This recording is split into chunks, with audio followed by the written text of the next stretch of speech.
Hello, in this video I'm going to go through Strike It Lucky. Now I do want to stress that this was not my own idea. This was something I was subjected to many Mondays after already enduring half an hour of Coronation Street throughout my youth. I did enjoy the programme though, I must be honest. Now, for the way I would run this activity, I would first of all split the class into 2 or 3 groups. I would be using it at the end of a lesson, so sort of last 5 minutes, just to add a little bit of a punch to finish on.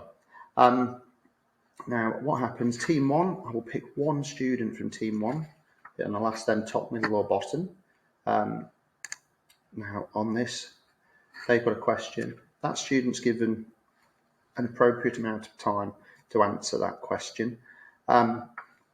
If they can't answer it, then the whole of team 2 will get the opportunity to answer that question. And then, assuming that they got it right, they would then have control of the board.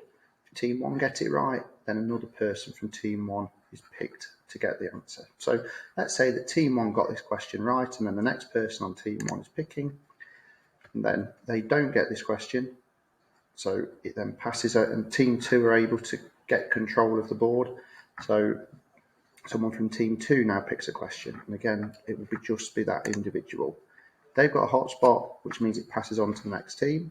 So if I was just doing 2 teams, it would be team 1 to go. If it's 3 teams, then it moves on to team 3. So I'm going to carry on the explanation as if I've got 2 teams. So now he's gone back to team 1. So they will pick one top, middle or bottom, and they've gone top.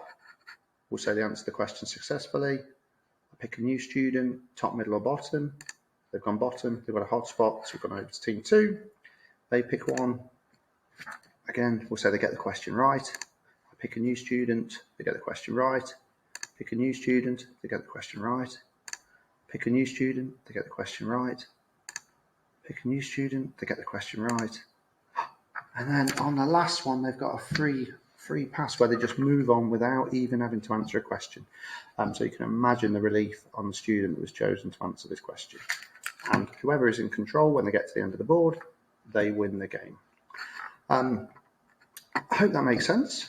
The only thing left for me to tell you is how to enter the questions. To do this, just go on to enter questions here. Now, these are pre-done questions, so you can just delete all of those, okay, for putting your own questions on, and literally just type them in the box.